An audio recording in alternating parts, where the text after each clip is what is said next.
pangit sa feeling. Ang pangit sa feeling talaga. Parang ano, palagi kong masyado ako nag-overthink pag mga ganong nangyayari. Yung umangat ka sa buhay, nakasama mo yung mama mo, ang sarap sa pakiramdam po. Pero parang kulang pa rin na wala na yung mama ko.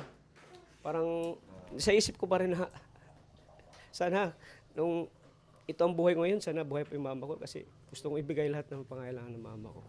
Pero wala akong magawa dahil si Lord na po yung nag-ano sa mama ko. Sabi ko sa mama ko doon, "Ma, pag umangat ako sa buhay ko, ibibigay ko sa iyo yung kaligayahan." First time ko lang po dito sa Bible study, kaya medyo hindi ko po masyadong alam. First time ko lang po. Hello po, welcome back to my channel, ER Villagomez, dito po sa YouTube. And sa Facebook, it's Pastor ER Villagomez. Thank you po sa lahat na nagsusupport sa channel po natin. Sa mga hindi pa po nakasubscribe, 64% of you nakakapanood ng videos, hindi pa po nakasubscribe.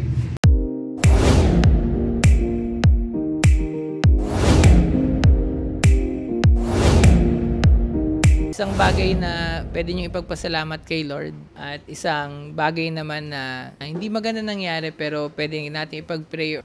Lows muna sa akin pa siguro yung yung mga balita na sunod-sunod na accident. Kasi talagang nakakalungkot. Palagi kong naisip kung saan ako mangyari, parang ganun. Kasi masakit yun para sa magulang yung mga ganung aksidente. Kaya kahit hindi man sa akin nangyari, sobrang ang pangit sa feeling. Ang pangit sa feeling talaga, parang palagi kong masyado ako nag-overthink pag mga ganong nangyayari. Masyado akong nag-overthink. So, yun po yung mga lows. And ano pa ba? Siguro yung mga siguro yung mga punong schedule natin, yung puro halos wala na tayong walang pahinga, wala nang mga Pero yung pagod naman, nag-enjoy naman kami dun sa pagod. Pero yung ibang time kasi na kagaya, halimbawa, yung yung nasa bahay ka lang baga na nagre-relax ka lang sa bahay, yun na yung wala, di gaya dati. Pero ngayon naman, kahit pagod, enjoy naman yung ginagawa po namin. Ano pa bang lows? Siguro sa lows is, yun lang naman po. Okay naman po, di naman po nagkasakit si Jack. Kaya, thankful ako masyado sa kanya. Kay Lord. Sa highs naman, yan. Grabe, thank you kay Lord kasi yung transient po is patapos na. Grabe rin yung natin doon. Pinaghirapan talaga natin. Oo. Halos maubos na lahat ng savings natin and yun. Thank you po kay Lord at matatapos na yung transient na dati ay di ko akalain na magkakaroon ako. Pangarap ko lang dati na magkaroon lang ng bahay pero binigyan pa tayo ng transient. Kaya thank you kay Lord. Resort. Tapos ano pa? Yun, yung mga vlog na nakaka-enjoy. Yun, isa rin yun sa mga highs ko, yung mga love team kasi nagpapasaya tayo ng mga tao. Masaya kami habang nagba-vlog. Kaya rin siya, kumbaga stress reliever na rin po habang pinapanood and habang nagba-vlog kami. Ang importante naman kasi yung masaya kami yung sa ginagawa namin na nakakatulong kami. At yun yung mga bagong kasama natin, mga bagong beneficiaries, yun yung ko kasi panibagong tutulungan na naman. So ang dami na nating natulungan at na bagong buhay. Kaya isa yun sa mga pinagpapasalamat ko kay Lord kasi patuloy niyang ginagamit ang ating YouTube channel hindi lang para sa ibang tao, pati na rin sa atin, sa team, ganun. Kasi may kanya-kanya rin naman tayong pangailangan, family. And at the same time, pati mga beneficiaries, tutulungan na rin po natin. Hindi lang kasi basta natutulungan nababago talaga yung buhay. Kaya yun yung pinagkaiba natin, nababago talaga yung buhay. Kaya siguro, andyan yung mga viewers na hindi umaalis sa Kalingap. Kaya thank you so much po. God bless po sa inyo. Thank you kay Lord. Una-una, nagpapasalamat po ako sa Panginoon sa mga blessing na dumating sa buhay ko. At siyempre yung safety ko pag nagbi-mission ako. So, napakalayo pang pinupuntahan ko. Siyempre, ginaguide ako ni Lord sa sa kaligtasan ko. May bago po akong ngayon, investment na pinaplano po. Business po. At syempre, hindi man habang buhay yung habang buhay yung hindi man habang buhay yung YouTube, malakas tayo, di ba? Dumating yung time na bumaba man yung views natin sa pag-YouTube, may pagkulang tayo na pantulong, di ba? Kaya yun yung plano ko. Yun ang dream ko. At siyempre, yung business na yun, yung pinaka-dream ko talaga yun. Ay, Gymata yan ah. Hindi. Secret. Baka malaman nila. Oo. Kasi sabi ko, kailangan ko mag-put up ng business para in the future po, may pagkukunan ako ng pantulong ko. Kung humina man yung views ko, humina man yung YouTube channel ko, may pagkukunan ako ng pantulong ko. Secret pa rin.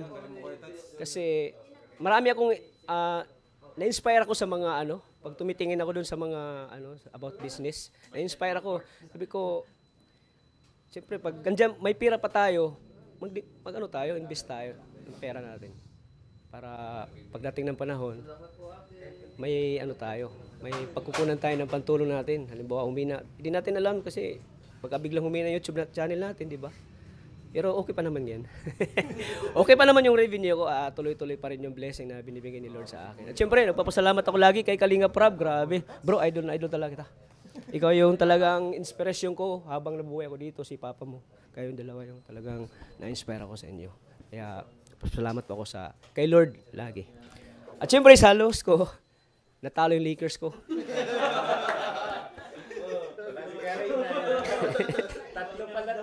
Sabi ko, kahit anong gawin kong pray, wala talaga.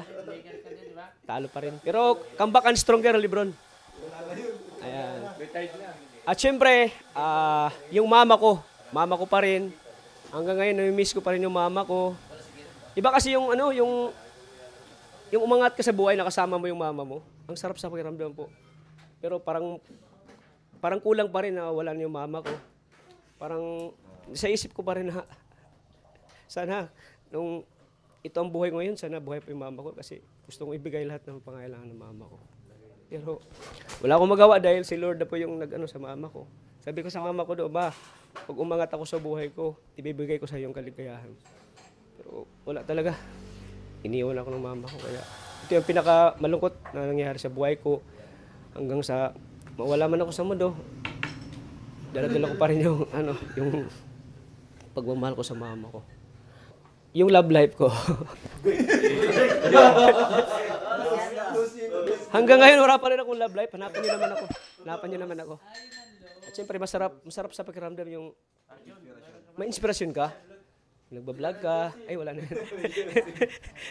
Love team lang yun. Yan. Kaya, sana dumating yung magiging katuwang ko sa buhay. Umangat mo ako. Masarap sa pakiramdam yung may inspirasyon ka, tapos kasama mo sa pag-vlog mo, yung gano'n. Kasama mo sa pag-asinso mo, gano'n. Kaya, yun. Salamat. Nice one, Kuya Tats. First time ko lang po dito sa Bible study, kaya medyo hindi ko po masyadong alam. First time ko lang po. Yun. Siguro po yung high ko po ngayon, syempre po yung nagising po ako ngayong araw ng okay po na wala man pong inindang sakit. Then syempre din po yung high school din po ngayon na may vlog po ngayon at syempre makakasama po sa Kalinga po. Syempre matagal din po silang nawala po. Di po sila masyado nag-gym ng mga nakaraan. Kaya si Kuya David po, di po nagpaparamdam.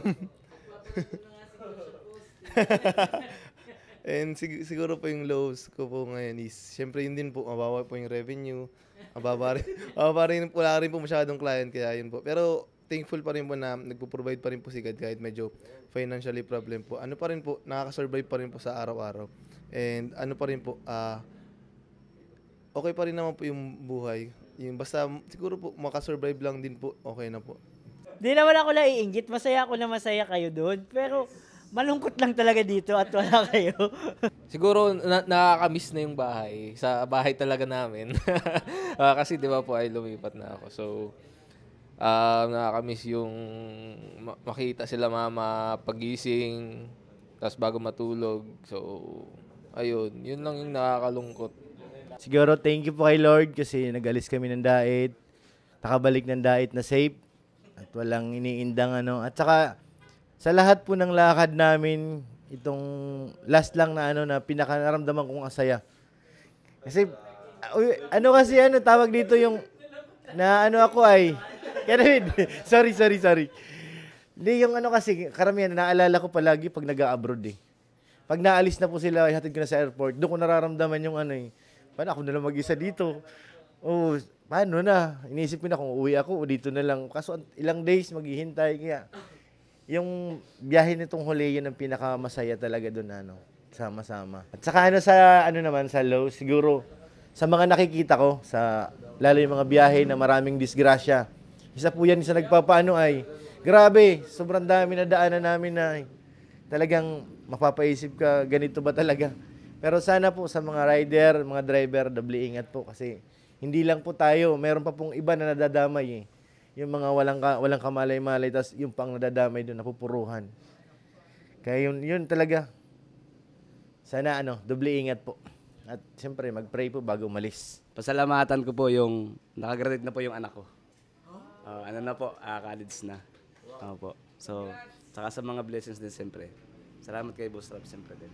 And, siguro po sa kalsada rin, kasi nung pauwi po ako from Manila, papunta dito. May muntik na, kumbaga, kung ako kasi yung rider na may din ng ulo, yung mapagpatol, baka po may nangyaring di maganda. Pero, you tell me. Ano po, di ba po, yung, kumbaga, nandun yung nandun yung mo rin kay Lord na, parang iniiwas ka po niya, na wag kang umit ng ulo, wag kang pumatol. Kasi kung mangyayari yung mawala si Lord sa buhay mo, walang direksyon ay, kumbaga, kagaya nun sa rider nga na yon. Kaya sabi ko, pray na lang kita bro na maging ligtas ka. Hindi na lang po ako sumunod. Pumunta ako 7-Eleven, nag-coffee ako. Sabi ko, nagpalamig na ako. So, kaya nakaiwas po tayo doon sa disgrasya. Po, yung may ganito po akong nakasama mga kuya na may direction po at hindi ako napapano. May mga sumusuporta sa akin na tulad niyo po. May mga kuya akong naramdaman ko talaga may kuya ako kasi panganay ako eh. Wala akong mapipil na may kuyang sumusuporta sa akin. Ayun o, ang pinakasalamat ko ngayon naabalik pa ako sa alinga ng tinanggap po nila ako ulit bilang kasakit ng kanilang goo. Kaya lang, sa'yo na umasama ngayon kasi nasa na si Kristo eh. Tapos ang pinakamagandang nangyari sa akin ay si Kuya Lau, talagang namiss ko talaga si Kuya Lau. Tinanggap niya ako sa alinga and then naita ko ulit yung mga ngiti na nung naita niya ako ulit na nagbabalik. Ganyan. At ulit sa lahat, yun lang ang pinagdadasal ko ay sana lagi po tayong magmahalan bilang magkakapatid sa guong ito. Isang parang nagsaselos. Ang sakit kasi, ako yung unang na-adopt ni Kristo. Pero ayos lang ulit tata, at least tatulungan natin siya.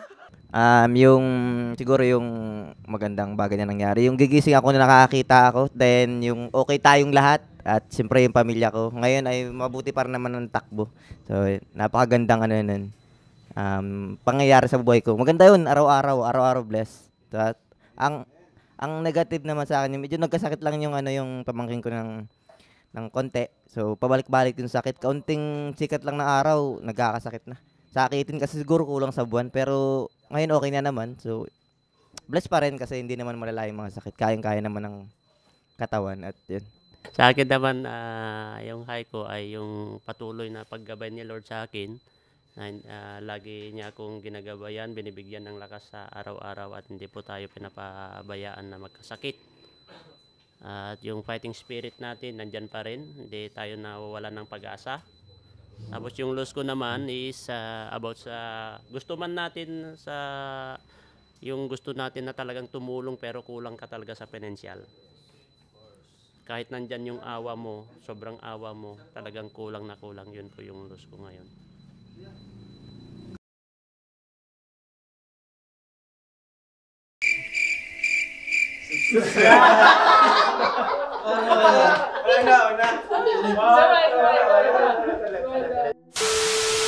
Please subscribe!